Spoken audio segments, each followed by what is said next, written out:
Good morning, students. This is Ruby Rathore, your science teacher. Student, today I am going to start your second chapter, and the topic name is balanced and unbalanced forces. Student, you have already learned that what is the force, what is the effect of forces, and how can we define the force. Student, in the previous lectures you have already learned what about the motion के बारे में आपने क्या क्या होता है, कौन कौन सी चीज़ें मोशन को इफ़ेक्ट करती हैं, मोशन कैसा होता है, ये आपने प्रीवियस चैप्टर में पढ़ा हुआ है. सो इसी चैप्टर के प्रीवियस लेक्चर में आपने फोर्स को जाना and you are able to know that force is a cause of motion. आपको ये पता है कि कोई भी ऑब्जेक्ट अगर मोशन करता है then the cause of motion is force. उसका कॉज क्या है? फोर्स. इट मीन्स कोई भी non living things without force के कभी भी मूव नहीं कर सकती. You know very well. So student, what the effect of force, force के जो इफेक्ट हैं वो क्या होते हैं, फोर्स क्या क्या कर सकती है. So you know very well, अगर कोई ऑब्जेक्ट रेस्ट में है इट मीन्स इसकी जो वेलोसिटी है वो कितनी है? जीरो है. ये तब तक ज़ीरो रहेगा या ये तब तक रेस्ट में रहेगा जब तक इस पर हम कोई फोर्स अप्लाई ना करें. After applying the force it acquires some velocity name as the V. कुछ फोर्स अप्लाई करने के बाद इसकी जो वेलोसिटी हो जाएगी वो कितनी हो जाएगी? वी हो जाएगी. नाउ अगर हम इस पर फिर कोई अदर डायरेक्शन से फोर्स अप्लाई कर सकते हैं. फॉर एग्जांपल, अगर हमारा फोर्स का जो डायरेक्शन है वो जस्ट अपोजिट है देन ये जो बॉडी है इसकी वेलोसिटी जनरली रिड्यूस होती चली जाएगी और मे बी पॉसिबल रिड्यूस होते होते कितनी हो जाए? ज़ीरो हो जाए. यहाँ पर हम एक बात बोल सकते हैं, the force may start the motion in an object. It means force किसी भी ऑब्जेक्ट में मोशन को स्टार्ट कर सकता है और उसी ऑब्जेक्ट को जो मोशन में है उसको रेस्ट में ला सकता है. It means force may change the speed of moving object and force may start the motion in an object. Force किसी भी रेस्ट में रखे हुए ऑब्जेक्ट को मोशन में ला सकता है और कोई ऑब्जेक्ट जो मोशन में है उसको रेस्ट में ला सकता है. Third point is force may change the speed of any moving object. अगर ये ऑब्जेक्ट पहले से बी वेलोसिटी से मूव कर रहा है और इस पर हम फिर से फोर्स उसी डायरेक्शन में, जिस डायरेक्शन में मोशन हो रहा है उसी डायरेक्शन में अगर फोर्स अप्लाई करेंगे तो इसकी वेलोसिटी में थोड़ा सा इंक्रीमेंट हो जाएगा. So we can say that force may change the speed of moving object. Okay, now third point is that force may change the direction of motion. आप सभी साइकिल चलाना जानते हैं, आपने साइकिल को देखा होगा, साइकिल आप चलाते हैं तो आप जिस डायरेक्शन में उसके हैंडल पर या पेडल्स पर फोर्स अप्लाई करते हैं साइकिल की डायरेक्शन वैसी ही हो जाती है. अगर हमारे मोशन की जो डायरेक्शन है, for example this is an object and this is moving in forward direction. Okay, ये इसकी डायरेक्शन है. अब अगर हम इस ऑब्जेक्ट पर इधर से फोर्स लगाते हैं then the object definitely move in this direction. Straight direction में जा रहा था, फॉरवर्ड डायरेक्शन में, और हमने यहाँ पर इसका क्या लगा दिया है? फोर्स लगा दिया है. तो आपको पता है कि after applying the force object change इस डायरेक्शन. ऑब्जेक्ट जो है अपनी डायरेक्शन को क्या कर देगा? चेंज कर देगा. So we can say that force may change the direction of motion of an object. Okay, now a force may change the shape and size or both of an object. Force किसी भी object की shape और size को भी क्या कर सकता है? चेंज कर सकता है. How can be say that? अगर आप अपने हाथ में एक बलून ले लें, for example look this is a balloon. You have notice that here is a balloon. ये आपका एक बलून है जो अपनी ओरिजिनल पोजीशन में है. Now the press it from the both side. हम दोनों अपने हाथों से इसको दोनों साइड से क्या कर रहे हैं? प्रेस कर रहे हैं. आपको दिखाई दे रहा है कि इधर इधर वाले हैंड से भी क्या लग रही है? मान लो एफ फोर्स लग रही है. आपकी राइट साइड से भी कितना फोर्स लग रही है? एफ लग रही है. सो द फोर्स की जो मैग्नीट्यूड हैं वो कैसे हैं? इक्वल हैं. So we can say that here the change occurs in the balloon from both side are equal. It means balloon में होने वाला दोनों साइड से होने वाला जो चेंज है वो कैसा होगा, इक्वल होगा, क्योंकि दोनों साइड से लगने वाले फोर्सेस कैसे हैं हमारे, इक्वल हैं. So here is the fifth point is force may change the shape और size or both of any object. Shape भी चेंज कर सकता है, उसका साइज भी चेंज कर सकता है. अगर आप इसी बलून को धीरे धीरे धीरे धीरे प्रेस करते जाएंगे तो आप देखेंगे इसका साइज और इसका शेप दोनों ही चेंज हो गए हैं. सो यहाँ पर आपने फोर्स के 5 इफेक्ट को रीड किया है. फर्स्ट इफेक्ट दोबारा से रिकॉल कर लीजिए. First effect is the force may start motion in an object at rest. Force किसी भी ऑब्जेक्ट को जो रेस्ट में रखा हुआ है उसे मोशन में ला सकता है. Force may change the speed of a moving object. A force may stop a moving object. A force may change the direction of motion of an object. A force may change the shape or size or both of an object. Okay student, so let us move. यहाँ पर आपने effect of forces को read किया है. Now student come to our topic. जिस topic से हमने शुरुआत की थी, the topic is that balanced and unbalanced forces. So how can we decide that which forces are balanced and which forces are unbalanced. हम कैसे डिसाइड करेंगे कि कौन सी फोर्सेस हमारी बैलेंस्ड हैं और कौन सी अनबैलेंस्ड हैं. Student just notice that balance. Balance का मतलब आपको मालूम है, बैलेंस्ड मीन्स क्या होता है. बैलेंस मीन्स होता है संतुलन. संतुलन इट मीन्स दोनों, जब दो चीज़ें आपस में कैसी हो, बराबर हो. कैसी हो, जस्ट इक्वल हो, बराबर हो, तो उनको कहते हैं बैलेंस. फॉर एग्जाम्पल आपने जनरली अपने डेली यूज में वेट मशीन को देखा होगा, या फिर आप बोल सकते हो जो तकली होती है जिसपे दोनों साइड हम सामान रखकर तोलते हैं, एक तरफ बाट रखते हैं और दूसरी तरफ ऑब्जेक्ट रखते हैं. तो वो कब बराबर होता है सामान, जब हमारा जो स्टिक है, जो पेन, हमारी जो बैलेंस है, जो स्केल है, वो बिल्कुल कैसे हो जाते हैं, बराबर पे आ जाते हैं. इट मीन्स आपका इस तरीके से दो चीज़ें होती हैं, ये दोनों जब सेम डायरेक्शन में हैं, सेम पोजीशन पे हैं, तो ये किसके अंदर है, बैलेंस के अंदर है. अनबैलेंस का मतलब सीधे से बोल सकते हो जो चीज़ें असंतुलित हों, यानी कि जिनमें बराबरी ना हो, जो कैसी हो, नॉट इक्वल हो. फॉर एग्जाम्पल अब यहाँ पर आप देख सकते हो in the figures so A block of would on A table. आपने टेबल पे एक ब्लॉक को देखा हुआ है. ये फिगर में एक ब्लॉक है जो किसी टेबल पे रखा हुआ है. When the block is pulled at a point A. Suppose that इस ब्लॉक को हमने एक पॉइंट से पुल किया. For example this is the point A. इधर साइड जो ब्लॉक है आपका, let's see, when a block is pulled at a point A it begins to move toward the left. आप देख सकते हो कि बी साइड में कोई भी फोर्स इसको बैलेंस करने के लिए नहीं है.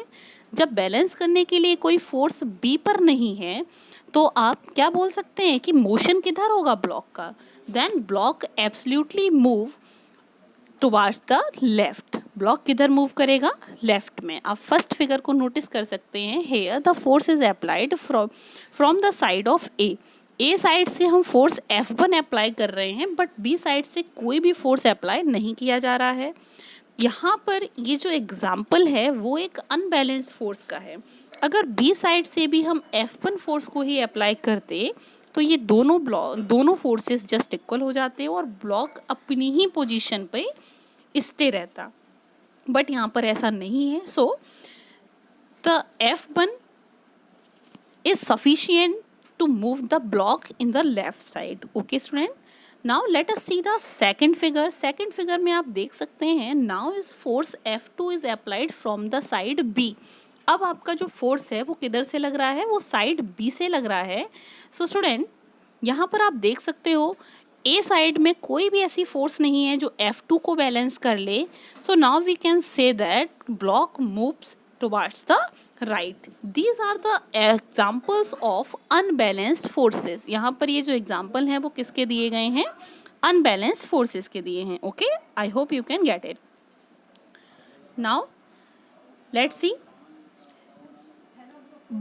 But if the block is pulled from the both side. अभी आपने देखा था कि हम एक एक साइड से ब्लॉक को मूव कर रहे थे. Now we can apply the force from the both side, हम दोनों साइड से फोर्स अप्लाई कर सकते हैं. What happen when the F1 and F2 are equal, अगर F1 और F2 हमारे इक्वल हैं तब इस ब्लॉक के साथ क्या होगा. Yes, block stay stationary. Stationary it means रुका हुआ रहेगा, रेस्ट में रहेगा. जब आप दोनों ही साइड से बराबर फोर्सेस को अप्लाई करेंगे तो ब्लॉक अपनी एज इट इज पोजिशन पर रहेगा. It means we can say that the resultant force, resultant it means क्या होता है बच्चों, resultant in the sense the total forces applied on a body कितना होना चाहिए, जीरो होना चाहिए. फॉर एग्जाम्पल एक ऑब्जेक्ट है और इस ऑब्जेक्ट से इधर से भी फोर्स लग रहा है, इधर से भी लग रहा है, ये भी लग रहा है, इस डायरेक्शन से भी लग रहा है और इस डायरेक्शन से भी लग रहा है. देन ये फोर्स F1 मान लीजिए, इसको आप F2 मान लीजिए, इसको आप F3 मान लीजिए, इसको आप F4 मान लीजिए और इसको F5 मान लीजिए. सो the sum of all forces, the sum of all forces it means F equal F1 plus F2 plus F3 plus F4 and plus F5. ये पांचों फोर्सेस का जो सम है, एग्जैक्ट सम है, वो जस्ट इक्वल किसके होना चाहिए, जीरो के.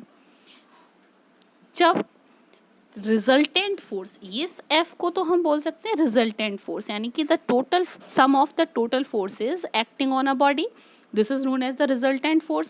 When the resultant force acting on a body is equals to zero, then the force is known as the balance force. ये किसके अंदर आ जाता है, बैलेंस फोर्स के अंदर आ जाता है. अब यहाँ पर एक ट्रिक आपको यूज करनी है कि जो फोर्सेस सेम डायरेक्शन में होगी उन्हें पॉजिटिव साइन के साथ लेना पड़ता है और जो forces negative it means opposite direction में होंगी उन्हें नेगेटिव साइड से लेना पड़ता है. कैसे, देखिए ज़रा. आप यहाँ पे देख सकते हैं, फॉर एग्जांपल ब्लॉक है, अभी हम इसको स्टेशनरी नहीं मान रहे हैं. मान लो कि ये ब्लॉक कुछ इस डायरेक्शन में मूव कर रहा है. ओके स्टूडेंट, यहाँ पर आप एक फोर्स लगा रहे हैं. सपोज दैट कि ये एक न्यू कोई ब्लॉक है, यहाँ पर इस डायरेक्शन से F1 फोर्स अप्लाई किया जा रहा है, इसी डायरेक्शन से F2 फोर्स अप्लाई किया जा रहा है और इधर इस डायरेक्शन से F3 फोर्स अप्लाई किया जा रहा है और ब्लॉक का जो मोशन है वो किधर है, टुवर्ड द राइट. ओके, सो अगर हम यहाँ पे रिजल्टेंट फोर्स लिखेंगे तो कैसे लिखेंगे, हमने अभी आपको बोला था कि मोशन की डायरेक्शन में लगने वाले फोर्सेस को पॉजिटिव साइन के साथ लिया जाता है और मोशन के अपोजिट डायरेक्शन में लगने वाले फोर्सेस को नेगेटिव साइन के साथ लिया जाता है. So the total resultant force equal F1 plus F2. F1 और F2 दोनों पॉजिटिव साइन के साथ लिए गए हैं because these are the same side as the motion. And F3 को हम किस में लेंगे, माइनस साइन के साथ लेंगे. क्यों, क्योंकि इसकी जो डायरेक्शन है वो कैसी है, मोशन के जस्ट अपोजिट है, तो हम इसका रिजल्टेंट इस तरीके से निकालेंगे. Okay, now come to your topic. So here you can see that block stay stationary because F1 equals to F2. Now take the another example. In a game of tug war, tug war का game आपने generally देखा हुआ होगा. In the game of tug of war, when both of the team pull the rope with equal and opposite forces. tug war के game में आपने देखा है कि एक रस्सी होती है जिसको दोनों साइड से लोग पकड़कर खींचते हैं और बीच में एक मीडिएटर लाइन लगा दी जाती है और उस पर रस्सी पर गांठ लगा दी जाती है. यहाँ पर आपने देखा होगा कि गांठ जिधर का फोर्स ज़्यादा होता है गांठ उधर की ओर ही मूव कर जाती है. देन वो पार्टी क्या हो जाती है, जीत जाती है. सो नाउ यहाँ पर जो टग ऑफ वार का गेम है, this is the better example to explain the balanced and unbalanced force. How, look at this. There is the three guys in the left side and there is the three guys in the right side. So student, then the rope remain stationary as the forces acting on it are equal. अगर दोनों side से लगने वाले forces कैसे हैं, हमारे equal हैं, तो जो रोप है वो कैसी रहेगी, स्टेशनरी रहेगी. It means it stay at its original state. Okay, but अगर the force applied from the both side are different then the resultant is not equal to zero. Resultant zero नहीं होगा और जिधर का फोर्स ज़्यादा होगा rope shift that side. Okay, now next, इस example को आप पहले ही रीड कर चुके हैं, बलून वाले को। Let's see, deformation of spherical ball. Deformation का मतलब होता है किसी भी चीज़ की आकृति को बदल देना, उसको कहते हैं डिफॉर्मेशन। चाहे स्फेरिकल बॉल ले लो या बलून ले लो, तो deformation of an spherical ball और the deformation of a balloon is the are the example of unbalanced forces. Okay, a hammer, a piece of nail, it get permanently deformed. Hammer it means हथौड़ा। जब हम किसी nail पर हथौड़े को लाई करते हैं या हथौड़े से बीट करते हैं, उस पर हिट करते हैं, तो आपने देखा होगा कि नेल का जो शेप एंड साइज है वो चेंज हो जाता है। Now I hope you can understand the balanced and unbalanced force. So student, how can we define both? So you can write the definition. First, आप एक नोट पैड ले सकते हैं और एक पेन ले सकते हैं। आप बैलेंस फोर्स की डेफिनेशन को लिख सकते हैं। When a number of forces acting simultaneously on an object do not produce any change in its state of rest or of uniform linear motion, the forces are said to be balanced forces. दोबारा से सुन लीजिए। When a number of forces acting simultaneously on an object, जब किसी object पर बहुत सारे forces एक साथ लगते हैं, do not produce any change in its state of rest or uniform motion, जो उसकी स्टेट ऑफ रेस्ट को भी चेंज नहीं करते और उसके यूनिफॉर्म मोशन को भी चेंज नहीं करते, then the forces are said to be balanced forces. Okay, and what is the definition of unbalanced forces?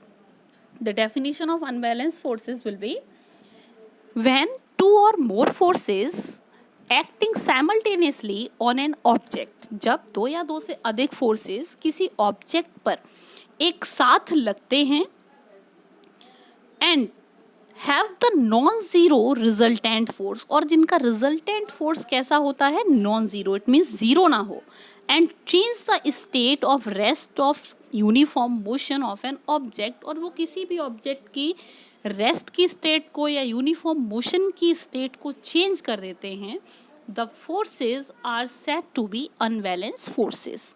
यहाँ पर आपको मेन चीज़ याद रखनी है, in the balanced forces the magnitude of the different forces are equal, but in the unbalanced forces the magnitude of all forces are different. Second thing आपको याद रखनी है, the resultant of balanced forces always be zero and the resultant of unbalanced forces not equals to zero. Okay, I hope you will understand all the things. Okay, next we will study in the next lecture. Okay student.